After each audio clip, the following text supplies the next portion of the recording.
Les photos sont aussi l'entrée de l'émotion, et l'émotion, vous le dites au début du livre, moi je m'en méfie un petit peu, en matière d'histoire, ça ne peut pas être la porte d'entrée de l'histoire, ça paralyse, ça sidère.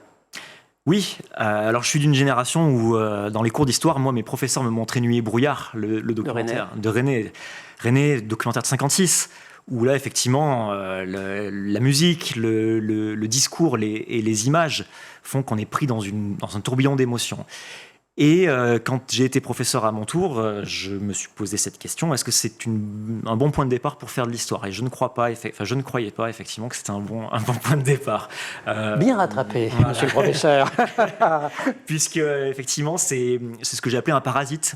C'est comme l'histoire doit être une science objective, il faut effectivement se détacher le plus possible des parasites, y compris quand on l'enseigne, pour ne pas parasiter à son tour la transmission. Et c'est pour ça que j'ai mis les émotions de côté pendant très longtemps.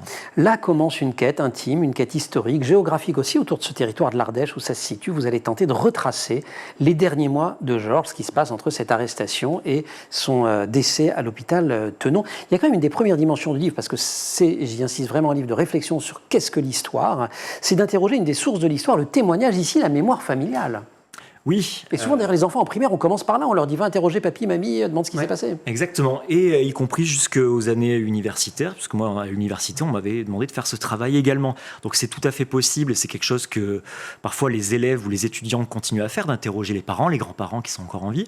Et paradoxalement, je l'avais jamais vraiment fait de mon côté. Qu'est-ce qui vous fait douter de la véracité de l'histoire qu'on a pu vous raconter sur Georges ?